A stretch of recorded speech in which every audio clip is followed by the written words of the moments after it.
What you're seeing in the fort, there was only one battle that took place here. And that was the battle with Union troops. When Confederate troops were here, Union troops are over on Tybee Island. In that direction there is Tybee Island. And the only thing that was destroyed in this fort was this wall right here. It's a story that is told to some 300,000 visitors each year. The history of Fort Pulaski and its role in the Civil War. But there's another side to that story that until recently has remained secretly tucked away. The story of the Underground Railroad. I heard my mother say. It happened before President Lincoln issued his Emancipation Proclamation.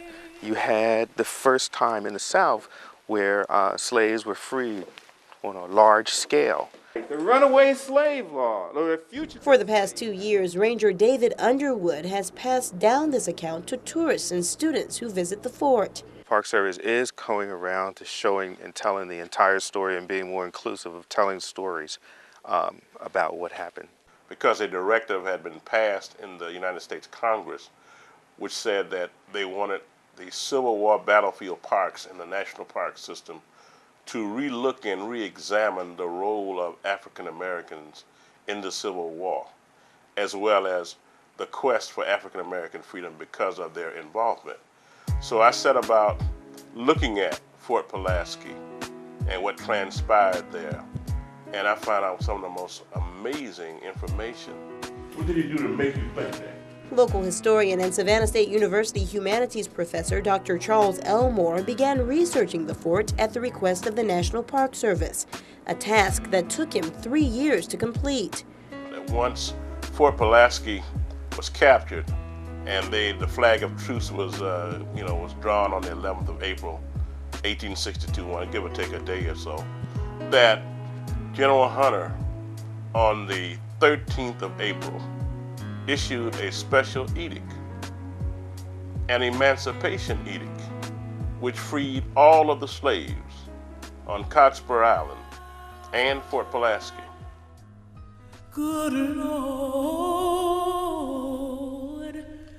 show me. This is a picture on Cockspur Island of a slave cabin or ex-slave cabin with ex-slaves out in front of it on Cockspur Island after General David Hunter issued General Order Number 7.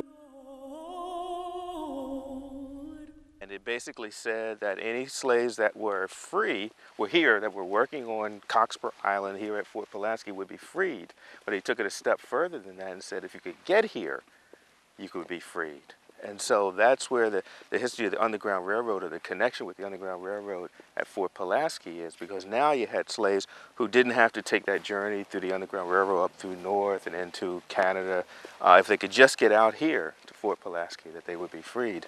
One of the people who would lead them to freedom was March Haynes, a conductor in the Underground Railroad. When Fort Pulaski was captured by the Union forces, March Haynes was hired as a commando by General Quincy Gilmore over at Fort Pulaski. General Gilmore provided him with a drab-colored boat, and he knew the riverways, and he would sneak under the cover of night down the waterways into Savannah, and he would spirit off slaves back to Fort Pulaski to freedom. He led numerous slaves out here to Fort Pulaski until he was shot, and he wasn't able to do that anymore by Confederate troops. But later on, he became a deacon, one of the deacons at the First African Baptist Church. And heretofore, this was a part of the story that no one literally knew about.